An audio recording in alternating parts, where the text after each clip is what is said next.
The Mastering Local Marketing podcast helps local small business owners like you understand what it takes to successfully market your business and drive new customers through your doors. We provide actionable insights, interview leading experts and business owners in various industries, as well as provide tips and tricks we've uncovered over the last 25 years in the field. Whether you're starting your business or you've been at it for decades, let us provide you with the education and resources you need to grow your customer base. It's time to start mastering your local marketing. Here's your host, Matt Hansen. Hello and welcome to Mastering Local Marketing. My name is Matt Hansen. I am the host. I am here today with Len Ward, who is a managing partner at Comexis. He helps businesses leverage AI technologies to enhance their marketing, customer engagement, and growth. Len, how are you doing today? Doing great. How are you? I'm doing well. So Len and I were talking a little bit earlier, and we're talking about AI today, right? So will AI dominate in 2025? I know I use it a lot. Len was just talking about how he's having his bathroom redone. If we could turn AI over to that and get it done faster, I'm sure he'd be happy right now. But Len, give us a little bit, 2 seconds of who you are and what you do. Yes, I'm the managing partner of Comexis. So Comexis was kind of a full-scale service digital marketing agency, SEO, pay-per-click, website design, social. And over the last 2.5, 3 years, we have now migrated to an AI-first agency where we're now helping clients incorporate AI into their workday, whether it's marketing or certain types of business services. We like to say we come in and help create your next 5 virtual employees. So marketing is the entry point because it's easy and we can understand that and we can build those things. And then we start spreading out our AI tentacles from there once we're in there and working with them. Love it. Yeah. And a lot of people are afraid of AI, but I see it as a huge opportunity. I had a conversation yesterday with one of the people that I work with, and they were asking me, how do you use it? How do you leverage it? And basically what I was telling them is something that would take me 2 hours before is now taking me 2 minutes. So it's speeding up the process and all of that. But from your perspective, what do you see as the biggest opportunity in marketing moving forward when it comes to AI? Leveraging its intelligence. Too many people, I feel, are using AI to write blogs, create content calendars, clean up emails, maybe even inadvertently trying to search for a product, or you're searching for something on how to market certain things. But when you leverage it, when you combine Google Analytics, when you build a custom GPT, when you start running deep research and you really train these models on what your client, what their product is, what their demographic is, what their goals are, and leverage the intelligence, you realize you're not just the only smart digital marketing person in the room, that you have, this machine in front of you that's vastly smarter than you. And it's almost like having like a round table of somebody, like everybody with 50 years experience in marketing. So long-winded answer, I think leveraging it for intelligence opposed to leveraging it for tasks, I think is the wide openest opportunity right now for AI.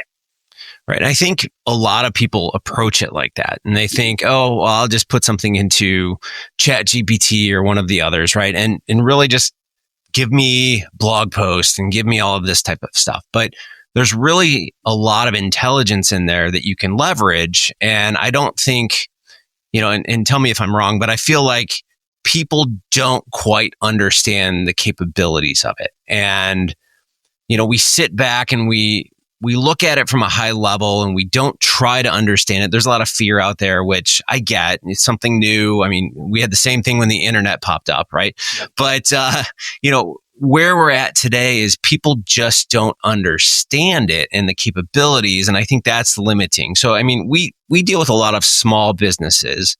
And when it comes to small businesses, again, it's one of those things where they just don't understand. So we're always trying to give nuggets in each episode as to how they can go about that. So what you're saying is, you can go with a Chat GPT type style of producing blog posts and social media calendars and things like that. But from your perspective, what are some of the areas that you think they should be focusing on? So I think maybe I'm going to try to answer this in a different way. I think the biggest issue we're facing right now, why people are either afraid of ChatGPT or using it the way they're using it, is because for 25 plus years, we've been in the search mentality. If you have a problem, if you have a question, you go search for an answer on Google. I'm old enough to be around when I first started digital marketing. There's 25 different search engines, not just Google. But you would go to Google And you were like, oh, just Google it and find an answer.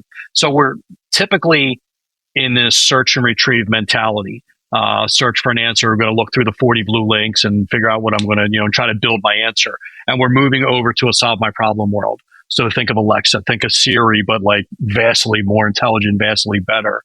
And I think that's the main problem people are facing. Like we deal with small clients too. When we deal with them, they're like, oh, I use ChatGPT. And like, we even had one client who was a great client. I'm not coming up in ChatGPT. And I'm like, well, it's not a search engine. That's not what it's meant to do. It's not going to right now drive you business.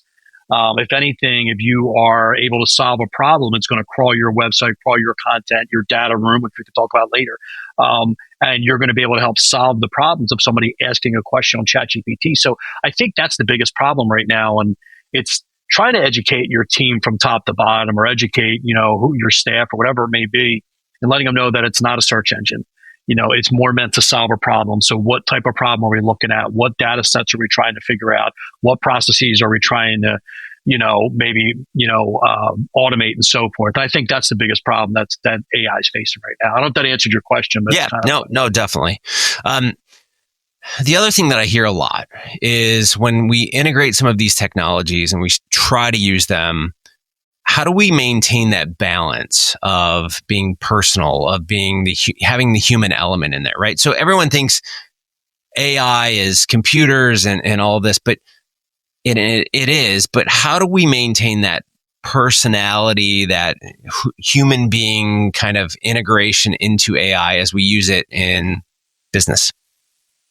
Well, we like to tell clients all the time, one of the things about AI is, and if anybody has flown, listened to this podcast, and I'm sure they have, you may or may not be aware of it, but the pilots aren't really flying those planes. A lot of times the plane is on automate and it's flying. Kind of scary to think about, but the pilot is still there in case, obviously they're going to take off, they're going to land, they're going to monitor the situation, they're going to make sure this thing's getting to where it needs to be. And I think that has to translate over into how we're dealing with AI. We have to let them know that yes, AI is operating. Yes, it is moving. What a lot of us believe it is going to be autonomous and it will be handling human tasks. But I am of the firm belief that humans will always be in control, much the same way as a plane. I believe AI is going to be the same way. So I think if you can kind of build your AI strategy around that, as you're using it more, think of yourself as a pilot and how a pilot does communicate, with the passengers and so forth. Really bad analogy, but I think that's one way to really kind of think about AI. Like talk to your clients. Like, okay, if you have clients you're using AI for, tell them how you're using AI. Tell them how it's automated the situation. And the biggest fear if you are a business owner who's using AI is, well, my clients don't want to pay for something that could happen real quick. But, or that AI can do, autonomously. Yes, but you had to teach yourself and you had to train yourself to be able to deliver that, fast moving product to your clients. So yes, you can charge for that. But that's kind of the way I would do it. So we always come back and we use the pilot analogy for clients and they get it right away. Right. I get it because I just got off a flight 2 days ago and the flight was smooth above the clouds. But when the pilot took back over, we flew into heavy winds and everything else and landed pretty hard. So I can't, it's funny, not to get off topic. I have not talked to one person. I got to go fly in 2 weeks. I have not talked to one person who's told me that had a nice flight in the last year. It's like everything is rough right now out there. So, yeah. Well, coming into Midway when you land in the middle of a neighborhood is always fun on short runways. So, you land hard, you hit the brakes and you get thrown forward and it is what it is. But yeah. Everything is good. Yes, I'm still getting on a plane. So we all are. Yeah. Okay, so you've helped businesses use AI technologies like chatbots and custom GPTs. How can small to medium-sized businesses start integrating AI without overcomplicating their operations? The number one thing they need to do, I think, is start organizing all their data, all their processes, all their menus, all their brochures. Every single piece of what they would consider data, and data is everything. Data, if you've typed up a note and put it in your computer somewhere, maybe you have files and you haven't digitized that yet. What you want to do is you want to build a data room. So if you're a huge company, you can go to a company like Snowflake. If you're a regular sized company, you can just use a Google Drive or Dropbox, and that's a data room. And you basically start organizing all of your information there, all of your sales information, all of your marketing information, and so forth. Just start having a repository where you have this information ready to go. Because as AI scales, as AI and new platforms emerge, they're going to want to plug quickly into your data to be able to crawl that. And that is one of the very first ways we tell clients to say, look, get ready. And then after that, the second thing is, as much as you've always had Google opened up on your laptop or your computer, have a ChatGPT ready to go.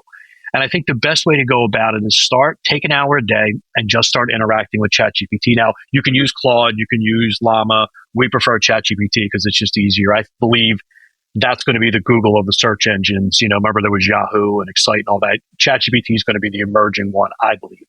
And start interacting with it. Start asking questions. Upload a couple data sets. See what it comes back with. And don't overwhelm yourself. And remember, it's not infallible. It's not definitive. And anything that it does produce, you do want to, really take a look at it and make sure that it is accurate. But slow baby steps, organize your data and start interacting with it. It's probably the best way to go about it. Yeah, data, we push data a lot here. A lot of KPIs, understanding your business, really tracking a lot of data because obviously you need it to make decisions. I had a conversation yesterday about data sets and we were asking and we had all of this presentation in front of us and it was great, but unfortunately, we didn't have all of the data, right? So if we had all of the data, it would have been amazing, but you got to kind of look at it differently in that regard. But anyways, I digress. For those that are skeptical of AI, what are some of the misconceptions that you see? I think that one of the biggest, it kind of goes back to where we were talking about the pilot thing. I think AI is going to take over the world. Look, I am firmly in the camp. I do believe AI is going to take some jobs. I do. I don't think there's any way around it. I think us in the marketing industry are seeing it first. I think the legal and the accounting profession is going to be a close second. And somebody used the term yesterday, which kind of scared me a little bit, but I do believe some software companies are looking at extinction level issues here. I think all of that is going to happen. I think you have to understand that this is just another progression of technology and so forth. I am also the camp where I believe this is one of the biggest advances we've ever made since the internet. And I think it's going to be actually 100x over what the internet ever was. Embrace it. Don't try to fight it because the problem, like the internet for full growth, as you know, and I know, it took 20-25 years for the internet to really hit full growth. And it only was COVID that actually pushed it to where it needed to be. This is moving 10 times faster. So I think they said something like ChatGPT is up to 600 million users and 300 million searches a week. Those numbers are wrong. I'll have to come back to it. But that happened in 20 months. It took Facebook 6 years to even get close to that. So you have to think of the speed. So if you don't embrace it and say, hey, I'll worry about it down the road, don't do that. If there's an article that pertains to AI and that's relevant to your industry, read it. If there's a prompting class that you can jump in and take it. Just at the bare minimum, have a little bit of working knowledge as to what it is, because as marketing shifts and we have to start changing our messages to solving problems opposed to search and retrieve, when you're talking with your marketing team, you at least want to have a working understanding of what it means when they are talking about AI with an LLM world, large language models. Yeah, technology. I was giving a presentation yesterday and I was talking to the group and I said, technology is evolving so fast that as a human being, we cannot keep up with it. So we have to, we can't learn everything. Back in the day, 25 years ago, we could kind of figure out how everything was working. Technology was evolving much more slowly. Today, it's impossible. Let's be honest. I mean, there's new technology being launched every single day, especially even in the AI space, right? So you've got everything from like ChatGPT. One of the tools that I was playing with a couple weeks ago was HeyGen. I don't know if you're familiar with them, but check out HeyGen. It basically, you can upload a script and you take a 2 to 5 minute video of you talking into the screen and it will create an AI generated video of you. And then you can just upload a script or you can upload an audio file. So we actually, if you go back to our YouTube channel, you'll see one, I think it was episode 15, 16. It's about email.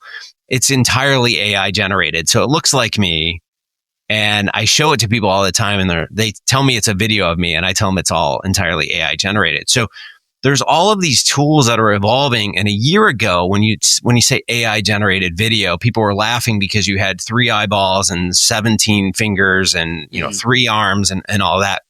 But it's evolving so fast that now my sources are starting to send me more and more and more, and I'm struggling just to keep up with everything that's out there. So what we talk about with our listeners many times is understand things that help you, right? So don't try to chase the latest, greatest thing that's out there. Yeah. Use things that are relevant to you and learn 1, 2, maybe 3 that you can use, and don't try to chase everything. Do you agree with that? 100%. Yeah, you're never going to, because the product you're telling me is the same as, I don't know if you've ever seen Delphi. Delphi sounds exactly like that or similar. So you are right. Even I pride myself on really staying on top of this stuff.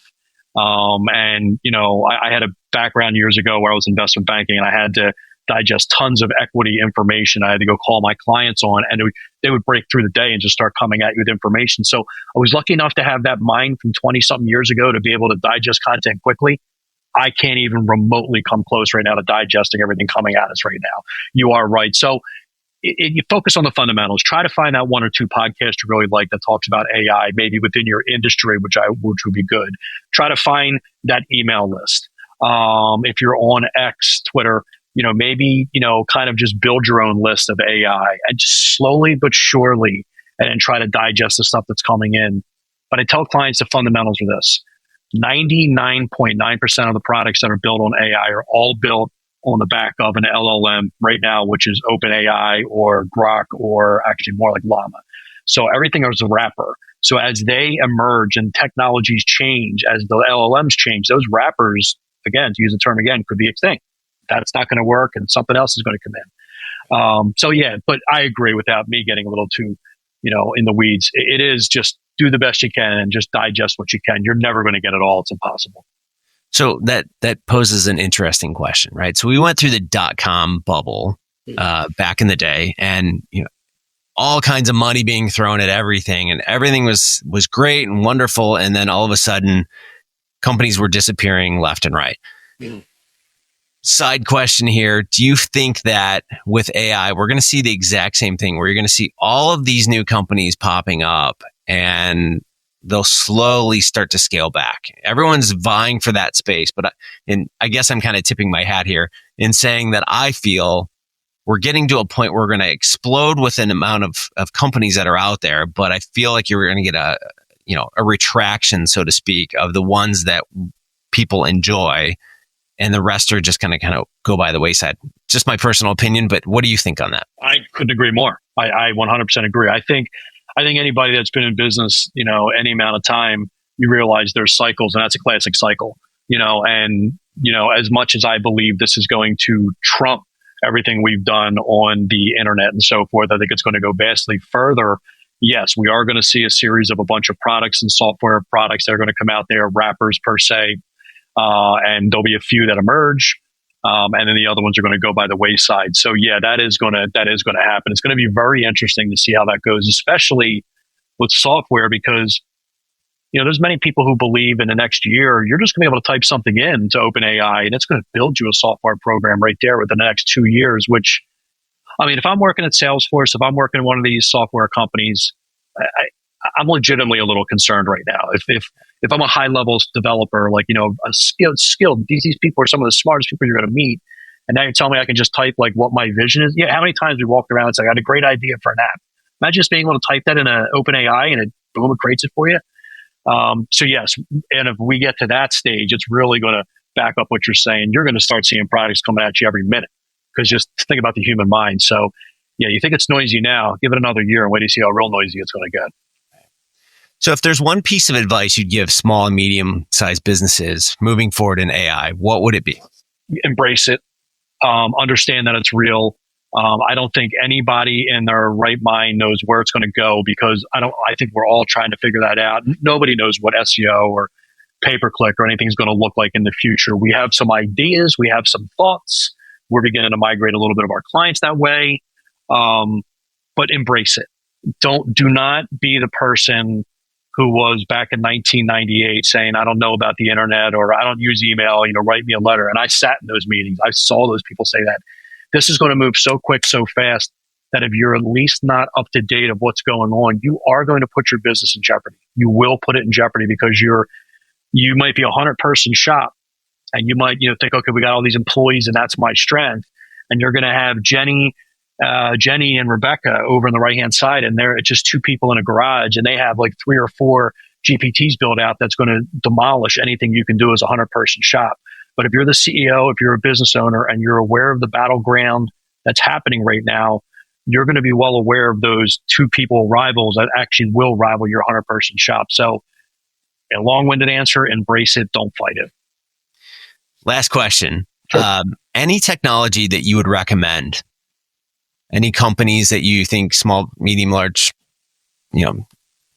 Any technology? Well, obviously, ChatGPT would be the number one, but do you mean like any of the products I've seen out there? Somebody that has 50, 100 people, in their business, is there any recommendations for companies, AI tools, that you think you must be using at this point other than, a ChatGPT or something like that? Well, I'm a believer that the new frontier of marketing is going to be more influencer based. I believe that I wrote a blog post years ago. I believe we're at the intersection of influencer marketing and AI. And it's not that I don't think search and all that's going to die and go away, but I do think it's going to dramatically shift. So to answer that question, there's something called Opus Clips out there, which you might have heard before, and everybody might have, but a lot of people haven't heard of it. If you're a business owner and you're 50, 100 people, you should be having people recording stuff at work. Your potential buyers or clients are expecting to go on TikTok and seeing interactions, expect Instagram. They're expecting you to be professional influencers in a way. Don't fight that. That's the new way messages are being communicated. And you don't have to go in and get this big editing team anymore. You can literally get a clip, run through Opus. Have you seen it? It looks just like a TikTok video, and it will actually post it on there. So if you are a company, I don't think it's wise for you to be unless you want to bring in an internal, video team and you want to hire them. But with how quick videos have to be made and done, I think embracing that influencer mentality and using something like an Opus would be a little nugget I could give, clients and say, do that. It's cheap. And I think you are embracing the new world of marketing, which is influencer marketing. Love it. All right, Len, thank you again for joining us today. This is Mastering Local Marketing with Matt Hansen. Len, I want to thank you. Where can people find you? We are at commexis.com. Very easy. COMMEXIS.com. Just fill out a form. We'll be able to help you out with whatever you need. Sounds good. All right, Len, until next time, we will see you later. The Mastering Local Marketing podcast helps local small business owners like you understand what it takes to successfully market your business and drive new customers through your doors. We provide actionable insights, interview leading experts and business owners in various industries, as well as provide tips and tricks we've uncovered over the last 25 years in the field. Whether you're starting your business or you've been at it for decades, let us provide you with the education and resources you need to grow your customer base. It's time to start mastering your local marketing.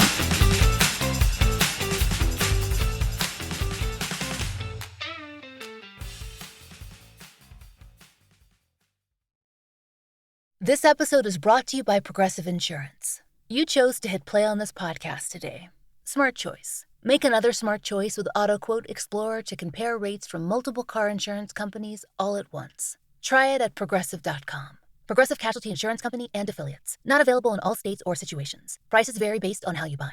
Fall is all about cozy comforts, but when you're prioritizing your health, it's easy to feel like you're missing out. With Hero Bread, you can enjoy all your fall favorites because they're made with Hero Bread sliced bread loaves, tortillas, bagels, dinner rolls, and more. Try their all-new Hero Noodles with 12 grams of protein and just 80 calories. So skip replacing every carb with cauliflower and indulge in your breakfast, lunch, and dinner time favorites while still hitting your goals. From breakfast bagels and meal prepped enchiladas to mouth-watering burgers and cheesy noodles. You won't believe Hero Bread's options have 0 to 5 grams net carbs and are high fiber from the taste and texture. They've even got small batch drops of indulgent favorites like the popular Hero Croissant. And right now, Hero Bread is offering 10% off your order. Go to hero.co and use code FALL25 at checkout. checkout. That's fall25 at hero.co. All figures are per serving of Hero Bread. Contains 2 to 18 grams of fat per serving. See the product nutrition panels on hero.co for more information.